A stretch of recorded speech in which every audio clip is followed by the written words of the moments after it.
What's the most disturbing or creepy thing that you've ever witnessed in real life? Story 1. My dad died of cirrhosis of the liver. It's not a pretty way to go.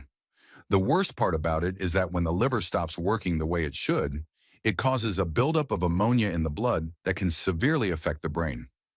My dad was a former Marine and was always a very level-headed guy, so when his mind started to go, it was terrifying. I can remember one day him and I were alone, and he suddenly started talking in gibberish. He stood up, walked to the middle of the room, and started peeing his pants. I asked him what he was doing, and he said, "What are you doing in the bathroom?" "I'm trying to go pee. Get out." We were in the living room. A minute later, he collapsed on the floor, and I had to call 911. It might not sound creepy to some, but seeing your parent like that is awful. Story 2. My dad suffered dementia from too much alcohol. He'd been acting progressively bizarre and violent for years as his drinking increased, then went into a coma. I think my mother wanted to let him die, but a neighbor convinced her to call an ambulance. They cleaned out his blood and he woke up. But after my initial conversation with him then, he was never really lucid again. The doctor had explained his condition to me. My mother was standing listening as well, but not hearing what was being said. She was one of those who couldn't deal with a damaged reputation of any kind. The doctor said that because of the ammonia in his system, it would eat away at his brain like Alzheimer's. So my mother right then and there forgot all about the years he drank himself sick, along with all the abuse, and told the world he had Alzheimer's. She refused to discuss or believe the truth. To me, it appeared that he was unable to distinguish between a dream state and reality. He was straddled between the two. He thought the home he was in was a hotel. He was always very hospitable and invited me to help myself to a drink. He thought the nightstand was his liquor cabinet, which was similar to their cabinet at home but smaller. But he never ever asked for a drink for himself. I'd ask what he'd been up to, and he always had a bizarre story of what he'd been working on. Sometimes I'd come, and he'd be very anxious. My mother never could accept that he wasn't in the real world anymore, and tried to convince him everything was fine. I'd ask what the problem was and try to find a solution. For instance, once he was worried because he had to get some papers to Toronto by that evening. I told him I was headed that way myself later and would be happy to deliver them for him. He was instantly relieved and grateful, and that was that. My mother was never able to just make up some scenario to calm him down like that. Although he'd been a total jerk while drinking, his old personality was back, the one before the heavy boozing. He made jokes and was affectionate and mostly seemed happy. I'm actually glad to have had those months to shed the resentment I had for him earlier. While it was his choice to drink, it wasn't the real him being that way. Story 3. I'm a paramedic and have been for about 10 years now, and I've seen a lot of disturbing things. But one thing sticks out to me more than the rest. When I was still new, I went on a call for flu-like symptoms, and the elderly lady literally had just fever, body aches, and a cough with no other complaints. So we were all thinking she might actually have the flu. She wanted to go to the hospital, so we got her on the cot. And the design of her ground floor apartment with all her furniture made it impossible to turn the cot around. So we had to wheel her out backwards with me at her feet and staring at her face. We just got out the door when she let out this horrible gurgle scream, turned gray, and slumped over. My partner and another firefighter were next to her head and confirmed she had no pulse. We were close to the truck, so we loaded her up while I started CPR. As I started pumping her chest, she went from this blank stare of the dead to looking right at me with this confused look on her face and started moving her arms trying to get me to stop. So I did. Instantly, she was back to dead again, complete with blank stare and no movement. This time, the three of us all confirmed no pulse, and so I continued CPR, and she started looking up at me again with that same confused look and moving her arms around again. Now I'm thinking this has got to be a mistake. She can't be dead and moving while I do CPR, can she? I stop, check. Still dead with no pulse. Resume CPR, and yes. Again, she was looking up right at my eyes and moving again. So, weirded out as I was, I just started talking to her to try to let her know why I was doing CPR on her, as my partner got the cardiac monitor and defibrillator pad stuck on her. When I stopped for the rhythm check, she was in ventricular fibrillation, a single shock, and we got a slow pulse back. Started the cardiac monitor's pacing function, and while she never regained consciousness, we got her to the hospital alive. Found out later she ultimately died at the hospital. But I'll never forget that look on her face while we made eye contact while I did CPR on her. I had no idea that could happen, but the doctor in the ER told me that if CPR is started quickly enough and the compressions are deep enough, you actually can remain somewhat conscious during it, even if your heart is otherwise not beating. Has happened to me a handful of times since then, and so I always talk to my patients now while we are doing CPR, just in case. Story 4. A little boy went missing at a beach pond we were at when I was a kid. I was about 10, he was younger than me by a couple of years. I'm thinking he was about 7. We had seen the mom go from nervous anxiety to all-out hysterics walking around on the sand. Then they announced a beach-wide search. All of the adults linked arms and walked out into the water searching. Everyone held their breath waiting. My dad came walking forward with this little boy laying in his arms, mouth so blue. He had found him literally submerged under the murky water in deep mud out away from the shore. His mother was screaming and pounding on his father's chest. The little boy had tried to swim to catch up to a little boat the dad had gone off in, and he drowned. I remember thinking he was alive, despite the blue lips. I think he did spit up mud when they laid him out for CPR, but I doubt he was alive. Watching my dad walk out with him in his arms is something I'll never forget. We went to the funeral. The mother was inconsolable. You could tell that her and the husband were never going to get through this together. She clearly blamed him for the loss of their child. Story 5. We went to Applebee's. Yeah, those are still a thing. Last week with our family. We have a big family, so it was like 13 to 14 people, and I have a lot of younger cousins. Anyway, it's hectic because there are a lot of kids, and one of the kids asked to go to the bathroom. She's around 6 to 7 years old, and as I said, things were hectic, so she went by herself. Didn't really think much of it. I go to the bathroom about 2 minutes later, and in the front lobby, but kind of to the side where you can't see them, I see an elderly man talking to my little cousin, smiling at her and making her laugh. At first, I thought it was another family member coming in to say hi to her, but it was not. He was a charming guy, I could tell. Well, at least to children. And anyway, I see him take her hand and make way toward the door. I immediately go up to the guy and said, "Pooja, Indian name, I'm Indian. Do you know this man?" The guy instantly froze and his face turned white. She said she just met him, and the guy immediately gave some really weird and vague answer, that he was taking her out to take her to her parents. The guy was rattled. I knew immediately he was trying to kidnap her, and he knew that I knew. He immediately just left the Applebee's. It's not that creepy, and I'm not very good at writing or explaining things. But what scared me was just how casual and charming the guy was to the girl. Like he had no remorse, and you can tell he knew exactly what he was doing. What is even more frightening is this is a nice place in town, and my little cousin was just unattended for 2 minutes. I don't have kids, and I would get mad at my parents when they were overprotective, but I completely understand why they did that. It's only been a week or so since, but ever since then, I randomly will think about that man and how different my cousin's life could have been. So creepy how it can just happen so easily. Story 6. I was using a restroom in the back of a food court in the bottom of a large tower, a 60-plus story building in Houston. It was a pretty small bathroom and kind of out of the way, which is why I went there to do my business. Well, I was just starting to wrap things up, and in walks a young man who proceeds to the urinal and does his thing. I only caught a quick glimpse of him through the crack in the stall. He seemed to be in his mid to late 20s. While he was washing his hands, his phone rang, and he started talking, oblivious to my presence. I could hear a tinny female voice on the other end. I tucked my feet up and listened. At first, he didn't know who the girl was, but he quickly figured out she was someone he had hooked up with on a recent business trip. He asked if maybe they could hang out again when he returned. She said maybe, but she had news. She was pregnant and wanted to get an abortion. She wanted him to pay for it. He agreed. He asked if there was anything else he could do. Should he go with her to get it done? No, she didn't want that. She didn't really want to see him again. He was calm, supportive of her decision. They ended the conversation almost gently, as if afraid of hurting each other further.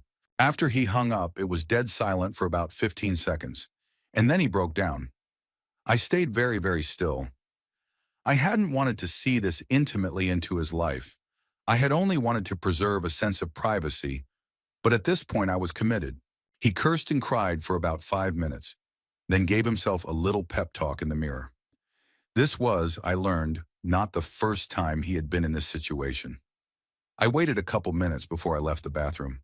As I was walking back through the food court, I saw him sitting at a table with various professional-looking business people, all smiling and cheerful, all evidence of the storm he had just weathered gone from his face.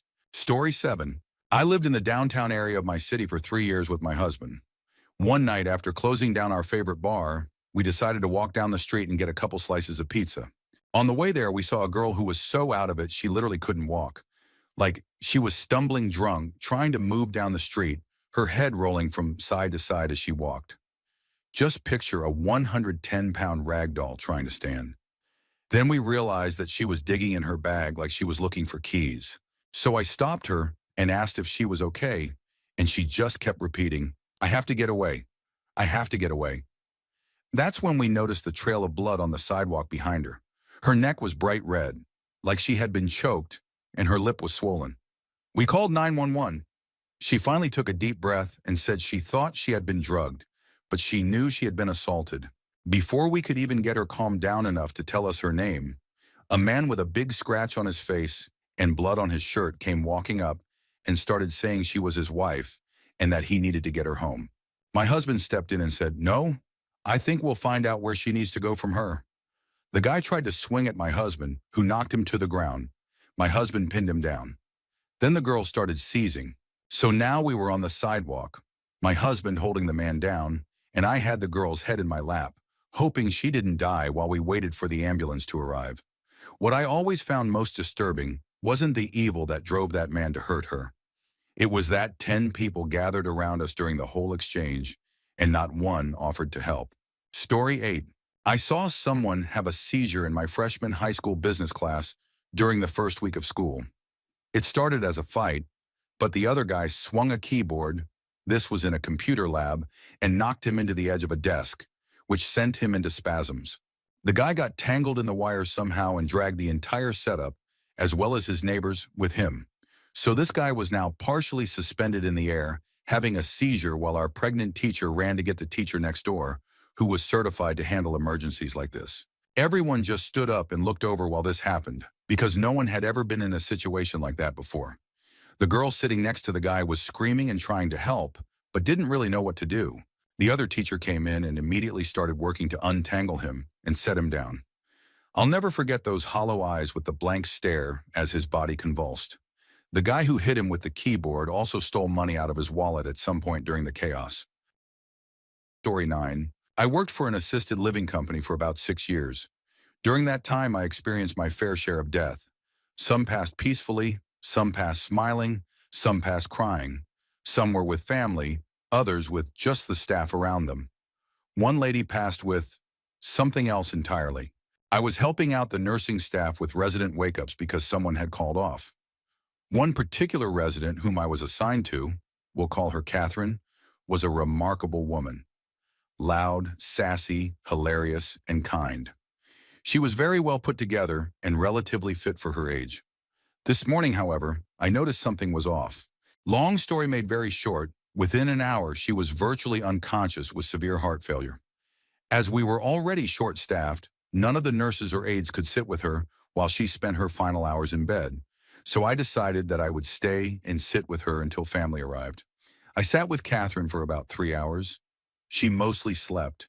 Occasionally she would mumble something or squeeze my hand, but mostly she slept with very slow, labored breaths. A nurse came in to let me know that Catherine's son was just about 20 minutes from the building and that I could go home if I wanted to. But what was 20 more minutes? I didn't want to leave. I was sitting there with her peacefully, knowing that she was likely less than an hour from death. I remember very specifically looking at the clock to see how much longer until her son would arrive. And the moment I looked away, Catherine shot straight up, stared around where the wall and ceiling met, and let out a blood-curdling scream. This woman could hardly breathe and hadn't moved a muscle in an hour. There is absolutely no explanation for her sudden strength, nor do I have an explanation for the pure terror in her eyes. Catherine used her last breath for that scream.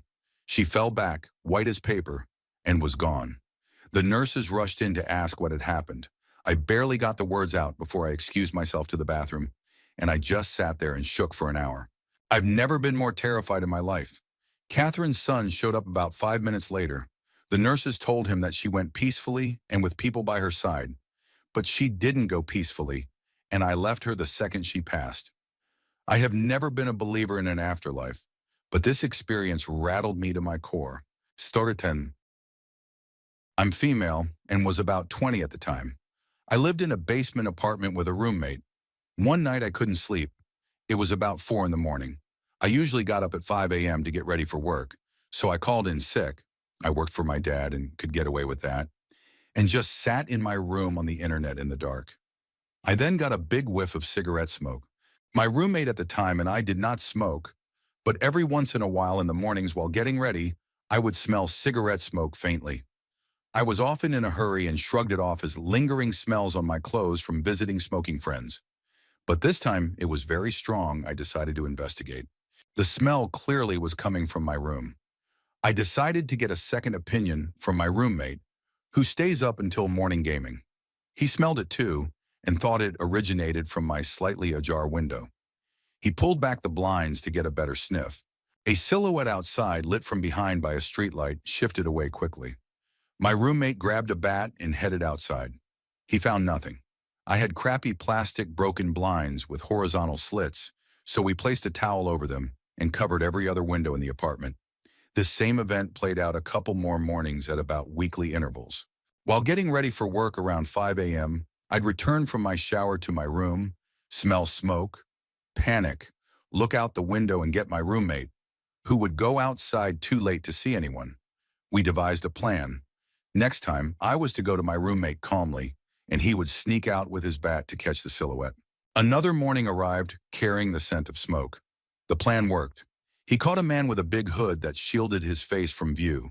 The man made a feeble excuse about a cat and ran off.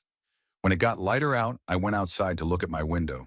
The grass was all worn, like someone had been sitting there quite often for some time. There were also cigarette butts everywhere. The cops were notified and kept an eye on the area, but the silhouette never returned, at least not that I knew of. The moral is, always bring your clothes to the bathroom with you when you shower. It pains me to think of all the times he must have seen me drop my towel. Story 11. Once in eastern Afghanistan, we were visiting a small village for some intel when the elders kept warning us not to talk to the family in a certain house. Of course, we headed over there, assuming he was an opposition fighter or bomb maker or something. A little boy greeted us with a scared look on his face. He invited us in while he ran to get his dad. Some of us went inside. A few posted up for security reasons. The guy comes in, nervous. The interpreter could tell something was very wrong with him and that he was avoiding questions. We also noticed a few boys peeking around the corner and no sign of any females. The whole thing was strange and unsettling, to the point that we didn't want to find out what was going on. Later on, we headed back into the village because there was unrest, and the elders kept requesting we help out. The problem was with the man who lived at that house. The interpreter said he was harboring a deceased body. We went to the man's house. He didn't respond, but one of the boys let us in and pointed to the back room. Long story short, the man had been exploiting young boys from other towns. One of the boys had run away. When the man found the boy, his mother tried to intervene. He brutally attacked her, took her back to his house, and ended her life. He was then forcing the boy to witness and participate in disturbing acts involving her. The reason the village was in conflict was because most of them wanted to punish him immediately, but the actions were so horrific that the surviving boy had gone mute. Some villagers wanted to find the father before taking any action, so he could witness and possibly take part in justice. Many villagers even wanted to go to war with the tribe that the man was from. It's important to note that they all knew he was exploiting the boys and never said anything. It was only when he desecrated a woman from another family and hid a body that the issue escalated. Story 12. I was on my way home from work one day around 5:30. There were a lot of people on the road.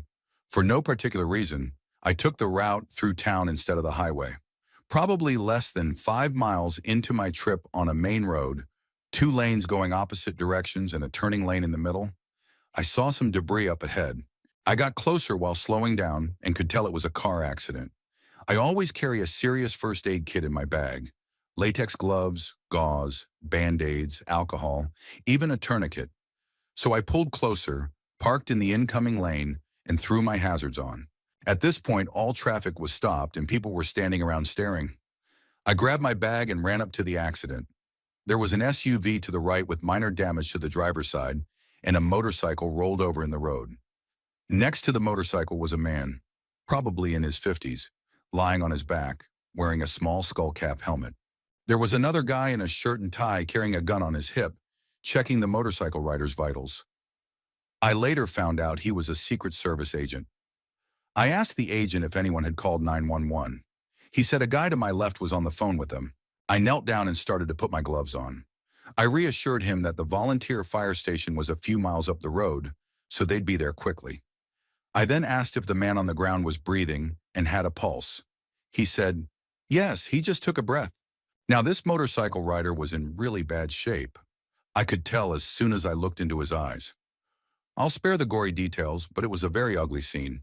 Another woman came up, also on the phone with 911, and started telling the man he was going to be okay. Then a few seconds later, he stopped breathing and his pulse was gone. The agent started CPR.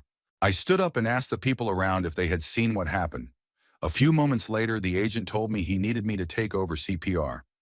My guess is he was exhausted or wanted to get other equipment from his bag. He checked the pulse, nothing, so I began. This was the first time I had to perform CPR. I got on my knees and started working on the man. I was worried I was going to break his ribs. I was so focused I didn't realize the fire engine had driven past me and blocked the road behind. Two of the guys on the engine were my friends, and when they came up and told me to let them take over, I was extremely relieved. I helped them cut the helmet off while they did CPR and suctioned vomit and blood from the man's airway. They called for a medevac, and within minutes, the state police helicopter was circling overhead, trying to find a place to land. They shocked him 4 or 5 times with no luck. The helicopter didn't even get to land before they pronounced him deceased at 5:56.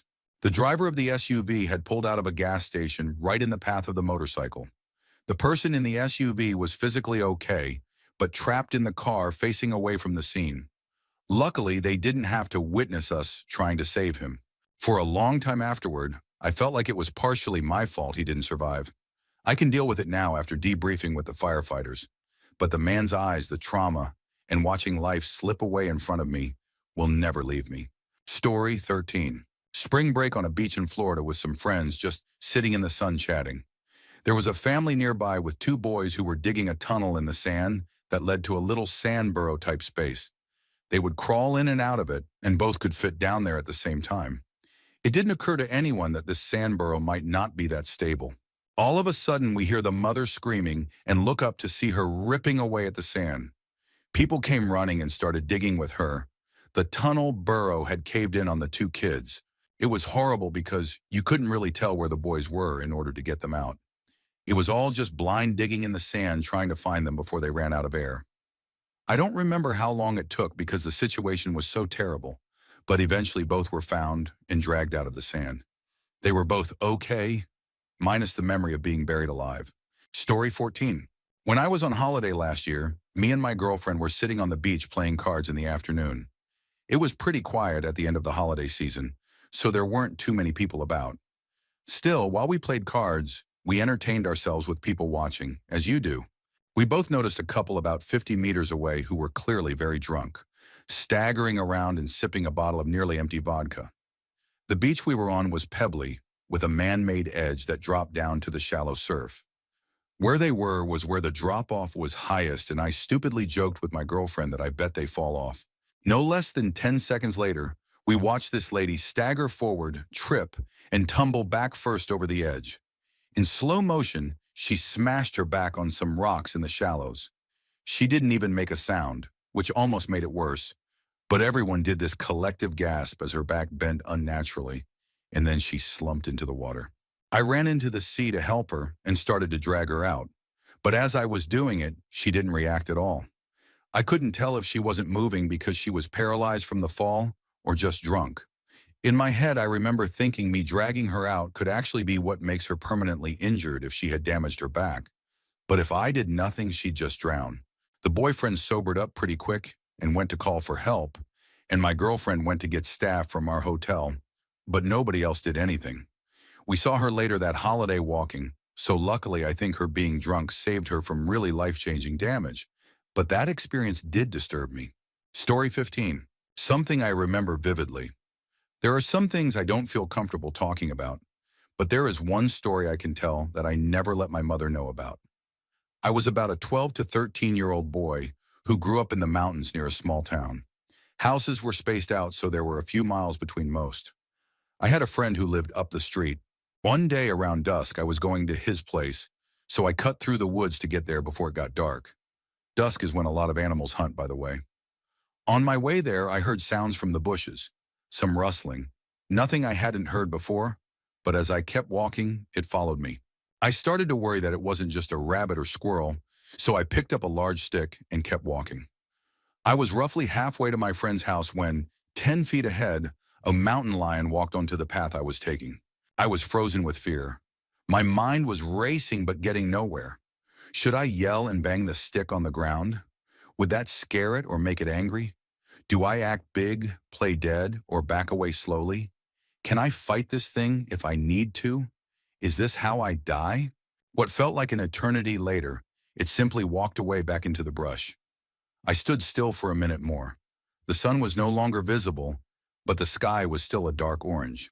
I started walking again, adrenaline pumping in my veins, fighting the desire to run. Knowing if I ran, something might want to chase. I noted every hiding spot, every bush and stump something could hide behind, constantly checking behind me and pausing to listen for sounds every 30 seconds.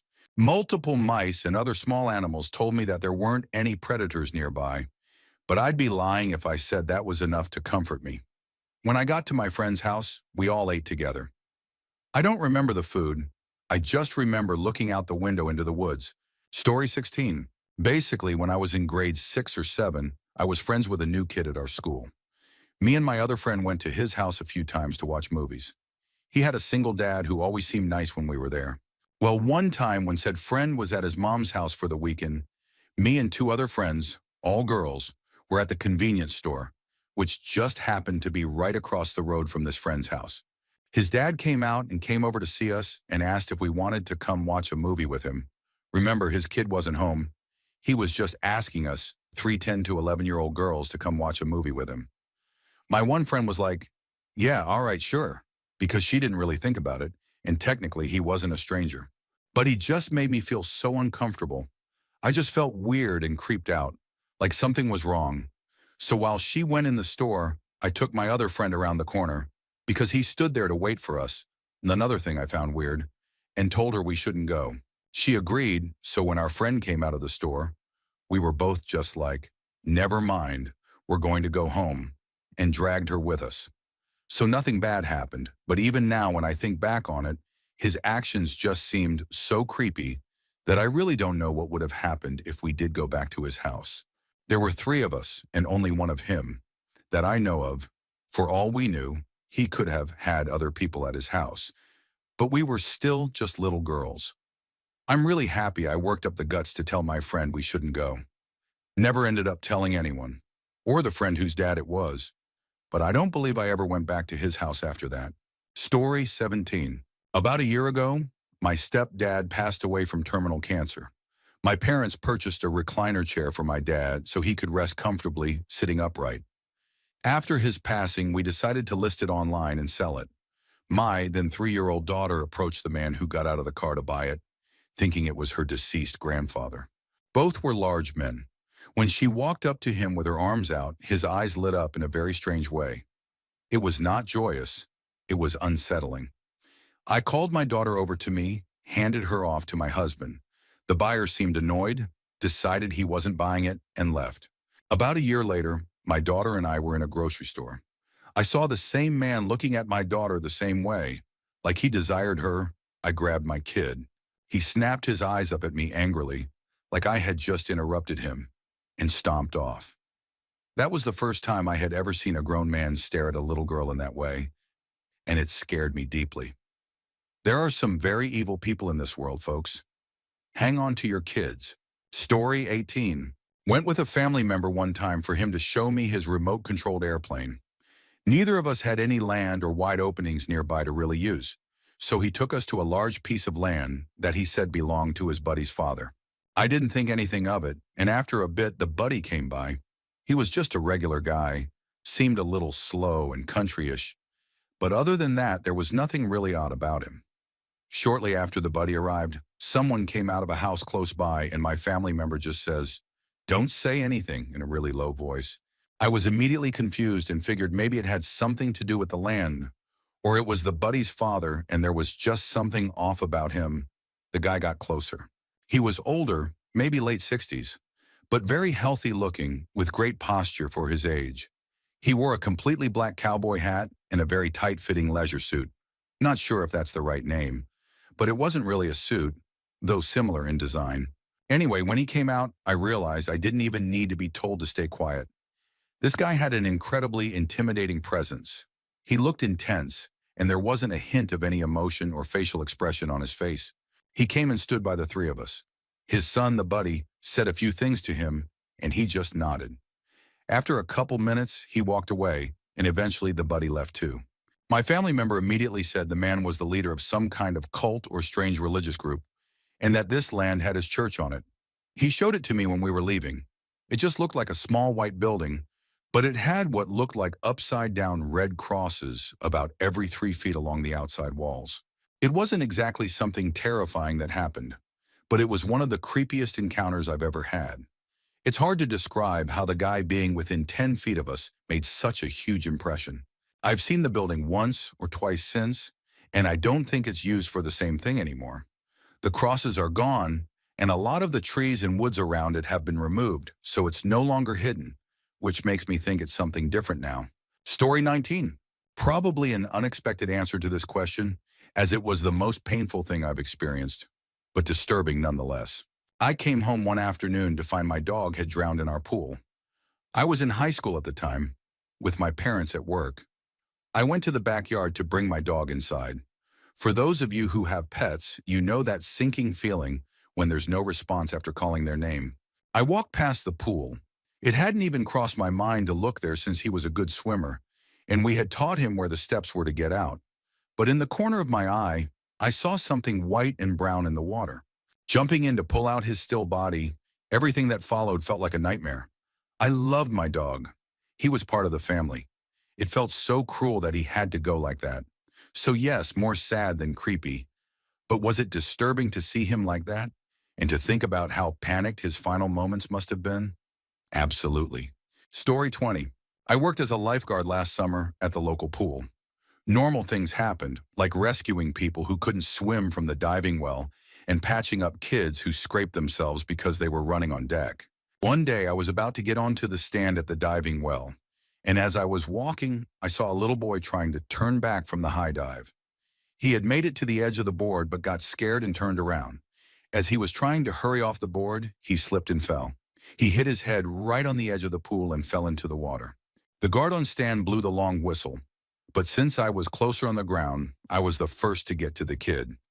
Anyone who's been a lifeguard knows how difficult it is to backboard someone for the first time in a real emergency. Once we had him on the board and out of the water, the ambulance had arrived. As he was transferred onto the stretcher, he came back around. What will stay with me forever is how terrified he was. He woke up screaming, "I don't want to go off." I want out of line. He thought he was still on the high dive. The paramedics couldn't calm him down. The way he whimpered and wailed absolutely shook me to the bone. He passed away later that evening due to brain hemorrhaging. His parents came to the pool after the funeral to thank the guards for doing what we could. Parents aren't meant to outlive their children, and I understood that pain deeply when I saw the grief in their eyes. Story 21. About 10 years ago, I was working as a private investigator. It sounds cool, but it's actually not. You spend about 3 to 5 hours each day driving to your cases, stake them out in a blazing hot car with the engine off for 8 hours, and then spend 1 to 3 hours in a hotel room writing up your reports before finally getting some sleep and doing it all over again. I did this job for about a year after completing my training to be a medic in the Army Reserves. I was young at the time, so the idea of making $50,000 a year and traveling all over the country while living out of a suitcase seemed appealing to 19-year-old me. As I said, You spend a lot of time driving in areas you aren't necessarily familiar with. On one of those late nights, I found myself driving on a twisting mountain road just outside of Taos, New Mexico. The area was heavily wooded with narrow roads that curved sharply and didn't have many places to turn off, since you were going up and around mountains. In the middle of the night, as I maneuvered my rental vehicle through a curve, I saw a woman stumbling along the side of the road carrying a small child. The sight caught me off guard and sent a chill down my spine. It was so unexpected, so out of place. There were no houses or businesses around me, and it was around 2 a.m., pitch black. That unnerved me. But what scared me was the way she moved. She lurched along with what I can only describe as a shuffle straight out of a horror movie. She didn't look up or acknowledge me as I drove by. She just stared aimlessly at the road in front of her. You have to remember, I was a 19-year-old fresh out of a year of Army training. I was in peak physical shape and thought I was tough. I had spent a month working in a trauma center as part of my training, so I wasn't someone who got freaked out easily. But this scared me. I drove on for a minute or two, thinking about what I saw. Who was she? What was she doing out there at that time of night? How did she get there? The rational part of my brain kicked in, and I came to a horrifying realization. I had driven at least a mile and a half since seeing her, and there were no homes, businesses, or even places to turn off. It had been about 10 miles since I had come across any kind of turn. Something was wrong. I realized she had to be hurt or in trouble. Maybe she'd been in a car accident and was in shock. What if the child she was carrying was hurt? I was a medic. I had trained to help people. Sure, I was scared. But how would I feel if I found out later they died on that mountain and I was too afraid to stop? I had to go back, and as soon as it was safe, I did. I drove back to where I had seen her, half relieved and half horrified when I didn't find her. I drove that stretch of road again and again. Where could she have gone? There was only a narrow shoulder and guardrails for miles. I drove, turned around, and repeated that half a dozen times. I became obsessed. At first it was concern for her and the child. Then it became about proving to myself that I would do the right thing even when scared. And eventually it became about proving to myself I wasn't losing my mind. I spent hours looking for her. Eventually I stopped the car and started walking along the road with a flashlight, listening to every twig and echo, sometimes yelling like a madman. I didn't even care about my deadline or my next case. I was so sure of what I saw, the images etched in my memory. But there was nothing. Even when the sun came up and I drove the stretch again, there was nothing. And after all these years, I still can't explain it. I don't believe in ghosts. I laugh at most so-called paranormal evidence, but I also can't explain where that woman and child came from or where they went. So on the off chance you were stumbling down a windy road in Taos, New Mexico, about 10 years ago with a toddler in your arms, please tell me what happened. Where did you come from? Where did you go? And are you both okay? I've been wondering for a decade. Story 22. A schizophrenic episode. I witnessed a few while I worked in a psychiatric home for kids, but one I'll never forget was, of course, late at night and after a really long, exhausting day of getting my butt kicked. I had the individual ready for bed and tucked them in after a short story. We had to stay sitting in the hallway to keep sight and sound on all individuals.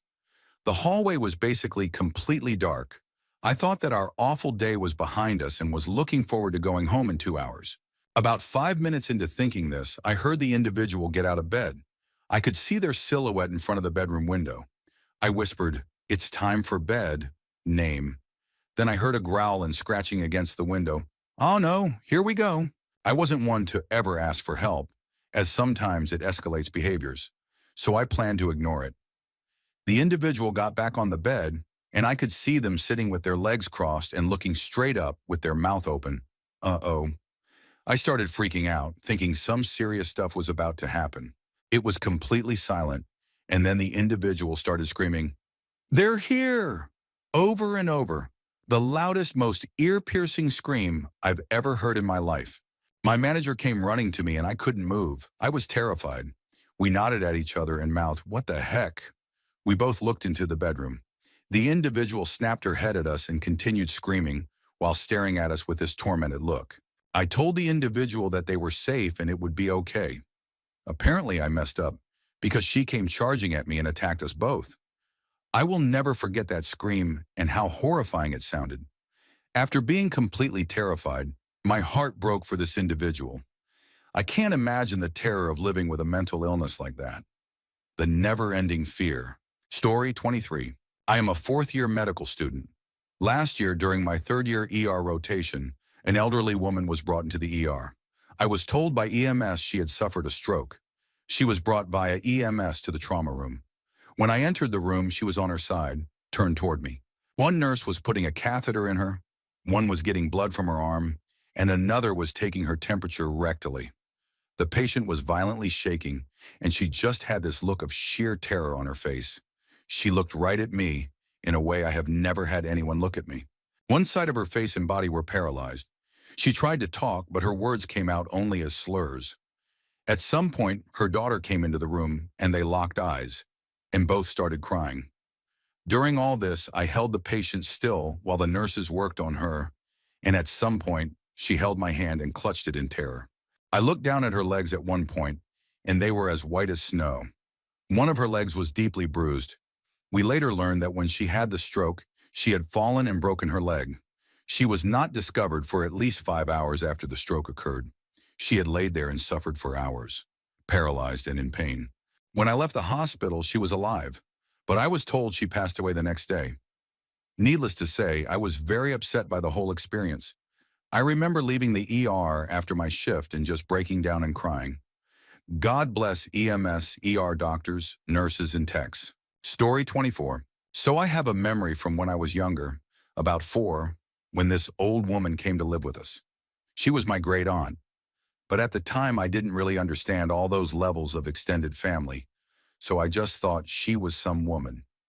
I called her the candy lady, and you'll see why.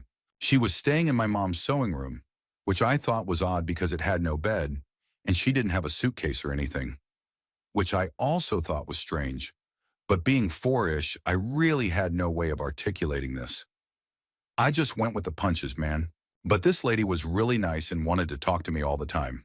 Whenever I was in the room, she would ask me questions about preschool, my dog, my cats, my room, my friends I played with down the street, even the injured birds we found and rehabilitated, which had just happened, so I was very excited that she knew this. She always carried this black fur coat with her, and it had candy in the pockets. She would give me pieces. It was a very normal visit, from what I remember. Like I said, I was 4, so it's relatively hazy, but I remember moments that pop out, like the questions and the coat, and how she would just sit quietly with my mom in the kitchen while I played. After about 2 weeks, she left. One day I came home from school and realized she was no longer there, and life carried on as usual. Fast forward to my 13th birthday, I'm out for dinner with my mom, and I mentioned that time Great Aunt Flora stayed with us. I now knew her name and face from photos and stories, but I knew she had long since passed, and I had never seen her again after that one time. So I brought up her visit, and my mom said, "No, Great Aunt Flora never stayed with us, and you never even got to meet her before she died." So I started thinking maybe I had the name wrong. We have a big family as it is, and I didn't know all of my grandparents' many siblings. So I said, "Oh, maybe not her. I'm thinking of the one who ran the candy shop in that small town, the one you grew up with." And she said, "Yes, I was thinking of Aunt Flora." And I told her I was sure she stayed with us. Then my mom got a weird look on her face. She went all quiet and listened to me recount my memories before she told me her version. Right before the visit, my mom went on a trip to the hometown of my great Aunt Flora because she was sick with the flu and needed help around the house and her candy shop. My mom was extremely close to her growing up and wanted Flora to meet her first baby, me. Flora assured her she would, no matter what. My mom came back home, and about a week later, Flora came down with pneumonia and passed away. My mom said that shortly after the funeral, which only she attended because I was young and my dad worked a lot, I started talking with an imaginary friend, or that's what she thought. Except it was weird because I could usually only focus on imaginary friends for a few days before I got bored of them, and this one was sticking around, and I usually gave them voices and talked for them. But this one was like I was just taking part in one side of the conversation. When asked, I told her I was talking to the candy lady, or, as my mom now firmly believes, the spirit of my great Aunt Flora, staying true to her word and meeting her youngest grandniece. The black coat, I also later found out, was the one my mother had been left in Flora's will, and when she received it, she found candy in the pocket. Story 25. I go to Download Festival pretty much every year, but this year, while strolling through the stalls at the village, I came across a young woman lying face down, sort of in one of the stall tents, with a man and a bottle of water next to her. I asked if she was okay, and he said he didn't know her. He runs the stall and she stumbled in and collapsed.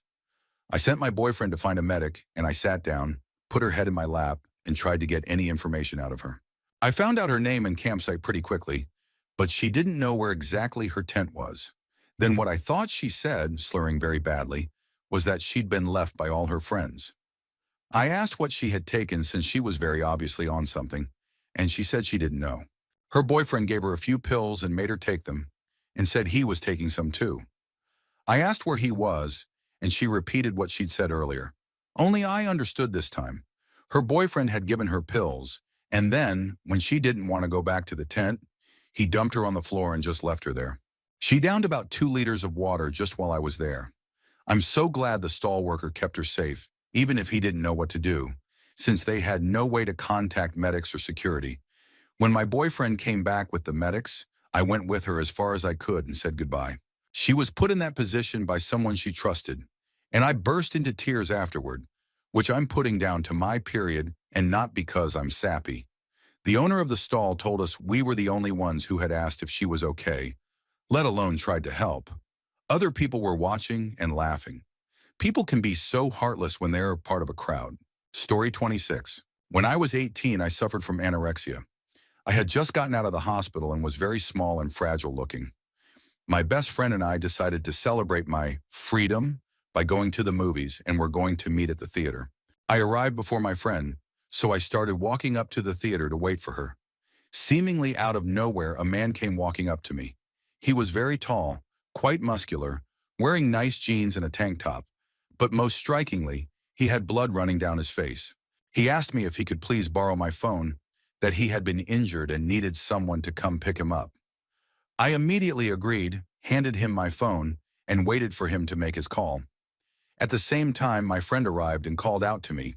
The man finished his call, nobody answered, thanked me and went on his way. I didn't think anything of it. We started to go into the theater when my friend pointed out that the man was around the corner and watching me. I thought it was weird but wasn't worried. We bought our tickets, entered the theater, got snacks, and found seats. We were chatting away, waiting for the previews to start, when my friend hushed suddenly, and I realized the man had entered the theater. He made a beeline toward me and asked to use my phone again. I passed it to him, but I was starting to feel a little weirded out. He made a big deal of trying to find service, then asked if he could use my phone outside, since he couldn't get any bars. I protested, but he was insistent, so I told him, sure, go ahead. He asked me to come with him. I agreed and followed him out. At this point, all movies were in session. There was no one working in the box office, and this theater was kind of out in the middle of nowhere. There was no one around but this man and me. He dialed while walking away, looking back to make sure I was following. He began walking around the corner slowly, again making sure I was behind him and that no one was following us. At that moment, the manager of the theater came outside and yelled at the man to get back. The man saw the manager, also a large, young guy, and bolted, running as fast as he could around the corner and throwing my phone into the bushes as he went. I was shaken and confused. The manager was already on the phone with the police, who showed up shortly. They retrieved my phone from the bushes and showed me that the man had never actually attempted to make any calls. They believed the entire thing was an effort to lure me around the corner alone, where a car was waiting to grab me. They took it very seriously, even releasing surveillance footage showing the man luring me and ultimately running around the corner and jumping into the waiting car. They never found him. Luckily, I wasn't harmed, and I even got my phone back. But I always wonder what his true intentions were and how differently things could have ended. Story 27. I grew up in rural Western Kentucky. From age 8 until I graduated high school, my mom, dad, younger brother, and I lived way out in the woods. Essentially, for thousands and thousands of acres, it was just us and 3 other families that owned the land. This area was along the Cumberland River. Every year I lived there. A few days before Halloween, The barely paved county road that allowed us and the other families to get to our homes would become a path for a large caravan of bikers, real bikers, sometimes as many as 40 or 50. They always waved, never menaced us, just drove by. For a couple years, we had no idea why they came down. My parents eventually asked the man who once owned all the property in the area who they were. I don't know what he told them, but they told me, I was around 11 at the time, that I was to leave them alone. They were bad people, and my parents referred to them as devil worshippers who sacrificed babies. Probably just a gang that partied in the woods, but it still scared me. Anyway, one day my dad and I went out to ride our four-wheelers on miles and miles of trails. After an hour or two, we stopped so he could have a few beers. He was an alcoholic. And while we were stopped, we saw maybe 500 to 600 yards down into a sort of valley where these devil worshippers were camped out. We made a mental note and went on with our day. A few days later, we saw the bikes leaving for the year, and Dad and I headed back to their camp. Walking around, we found beer cans and other signs of camping. No biggie. We went to the far end of the camp, and there was a huge fire pit encircled by stones. About 10 feet in front of that were 4 posts in the ground that looked like they maybe held a platform or something. I heard Dad shout, "Crap!" and looked over toward where he was staring. Some sort of deer skull was hanging from a tree. Dad said we had to go. On our way back to the ATVs, he noticed something else around the fire pit ashes. A pacifier. Probably just normal bikers and their families hanging out and having fun. But the combo of the skull and the pacifier, after being told they were devil worshippers who hurt babies, creeped me out for several years. Story 28. My wife, girlfriend at the time, and I were driving down our street. We passed an alley, we pass it every day, and saw a child about 2 years old wearing only a diaper. Right away, we parked the car and walked toward the child calmly so as not to frighten him. We looked around, waiting for an adult to maybe come out of one of the backyards. We were so confused. My wife started asking the child questions while staying a few feet away. It's sad because we didn't want to touch the child in any way and risk being accused of something inappropriate, so we attempted no physical contact. Anyway, the child might have noticed the tone in my wife's voice, and he started panicking. She was just asking him where his parents were and where he lived. He started walking down the alley, and we just followed. I had my phone in my hand ready to call the police when the child led us to an open gate. At this point, we were still staying a few feet behind him. He went into the back door of a duplex and climbed 2 flights of stairs. I was still holding my phone and hadn't called 911 yet because we thought maybe this was his home. He stopped at a door on the 2nd floor and we knocked. A woman opened the door and we asked if this was her child. The child was of Middle Eastern descent, and so was the woman. She immediately started panicking and saying things like, "Oh my gosh, how did you get out?" and thanked us. We told her we found him down the alley and had followed him there. She picked him up and kissed him repeatedly. We were so relieved, but at the same time, we were upset that a child could have been kidnapped or seriously hurt because no one was watching him. We were pretty disturbed, but luckily we came along. A few minutes more or less, and we wouldn't have seen that kid standing there in that alley. Story 29. When I was about 19 years old, I was on my way to my boyfriend's house in the country. Around 10:45 p.m. or so, I stopped at the last gas station to fill up. There was no one there except for a van and a police cruiser parked in the space by the door. I was standing there filling up my tank when a semi pulled into the station. At that point, I heard the sound of a motorcycle or dirt bike going really fast. I looked to my left just in time to hear the loudest noise I've ever heard. And then the body of a man flipped under the semi and flew through the air like a rag doll, landing not even 10 feet from where I was standing. He was mangled like I had never seen, coughing up blood and just staring at me. I looked to my right in shock and saw the people in the van glance over, then drive away. Something snapped me back to reality and I remembered the police cruiser. I bolted for the gas station door, but couldn't even form words. I just yelled and pointed outside. The 2 officers ran out and immediately began CPR. About a minute later, a group of guys on dirt bikes pulled up and watched their friend die. I ended up having to give a statement that it wasn't the truck driver's fault. Apparently, they had all been drinking and decided to go off-roading at night. Story 30. Driving home with some friends late one night, we came upon what looked like a bag of garbage in the road. It was on the other side of a hill, so by the time I saw it, I barely had time to react and avoid it. We got to our destination a few miles down the road, and one of the guys said he wanted to go back and look at that bag. Something didn't seem right to him. We went back and pulled off the side of the road, got out, and put flashlights on it. At that point, the bag started moving. We did not expect that. It rolled around for a bit, and by this time, we knew it was a person. It was groaning and making spitting sounds. We decided we should probably get him out of the road and started walking toward him. Suddenly, he moved quickly and stood up. It was a guy, and it appeared he was wearing a big garbage bag like a poncho. His face was badly beaten and bloody, and he was not in good shape. We asked if he was okay, and he answered, "I have to get rid of it." He repeated this again, but this time he screamed it. We tried to get him off the road, and he ran the other way, down a ditch and through a field. At this point, he was moving like he was on something. We decided that since he was off the road, we just let him go and contact the police to let them know what we'd seen. Story 31. This one is a little simpler, but back in my phlebotomy pre-nursing days, a stroke alert was called in the ER where I was working. We follow a set order of procedures for every single stroke alert that comes in. My job is to get in, take blood work immediately, and do a finger stick INR to assess the thinness of their blood. If they're on blood thinners, the number will be higher and will help the doctor administer the correct dosage of TPA to try to stop the stroke. Anyway, it's crucial that we get this information as quickly as possible. So I got to the room and pushed my way through the nurses and doctors standing around. I inserted a butterfly needle into a vein after some difficulty locating a site. The butterfly flashed back, blood came into the chamber, and I attached a vacuum tube to begin the draw. The blood came down the tube a few inches and then just stopped. Confused, I reached up to check the site and adjust the needle to get the flow going again. That's when I noticed how clammy the patient's skin was.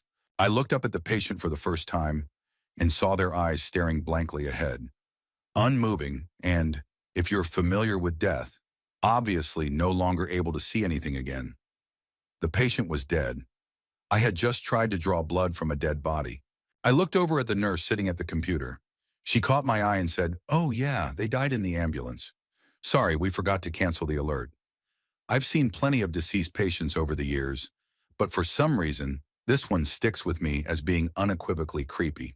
Story 32. When I was in college in Oregon, I went scuba diving in a small freshwater lake that was spring-fed and fairly deep. The spot was also popular because one side had a high cliff and a waterfall, so people would dive in off the rocks. As I was exploring the bottom, I saw something white ahead of me in the murky water. Getting closer, I realized it was a person lying face down on the bottom. He was wearing a diving mask, so my first thought was that he was trying to see how long he could hold his breath. But when I got even closer, I saw there were crayfish in his hair. To this day, I vividly remember the feeling of what felt like one hand pulling me away from him, but what felt like another hand pulling me closer. The feeling seemed to last forever, but I know it was only a few seconds. I pulled him up off the bottom, got my arm around his chest, and took him to the surface where I yelled for help. Lots of people jumped in and helped get him to shore, and we started CPR. It took paramedics about 20 minutes to arrive, and during that time, he never showed any sign of life. They loaded him into the ambulance and took him away. Later that evening, a state trooper called to let me know he never regained consciousness. It turned out he was there with friends, but they got separated, and he must have hit his head while diving in. The trooper also told me the man's half-brother had drowned in the same spot almost exactly a year prior. Every once in a while, I still dream about it, even though it was more than 20 years ago. Story 33. When I was 18, I used to be the designated driver for my boyfriend most of the time when he went drinking. One of their favorite spots was a friend's house where he lived with his mom and stepdad. The stepdad also happened to be the maintenance man at my church. Most nights, they would all sit around playing drinking games while I napped on the couch until it was time to leave. But some nights, the stepdad and I would sit around talking for hours. Nothing ever in particular, just casual conversation. About a year later, my boyfriend and I broke up. One day, I saw the stepdad at church outside of his office, which was by the choir rehearsal room. I was in the choir. He told me he knew about the breakup and offered his condolences. Then he propositioned me. I nervously laughed and said no. But he started kind of begging, just for one time. I became super creeped out, firmly said no, and walked into the choir room with the rest of the choir. I told my ex about it, and he just asked me what I expected after talking to the stepdad so much and leading him on.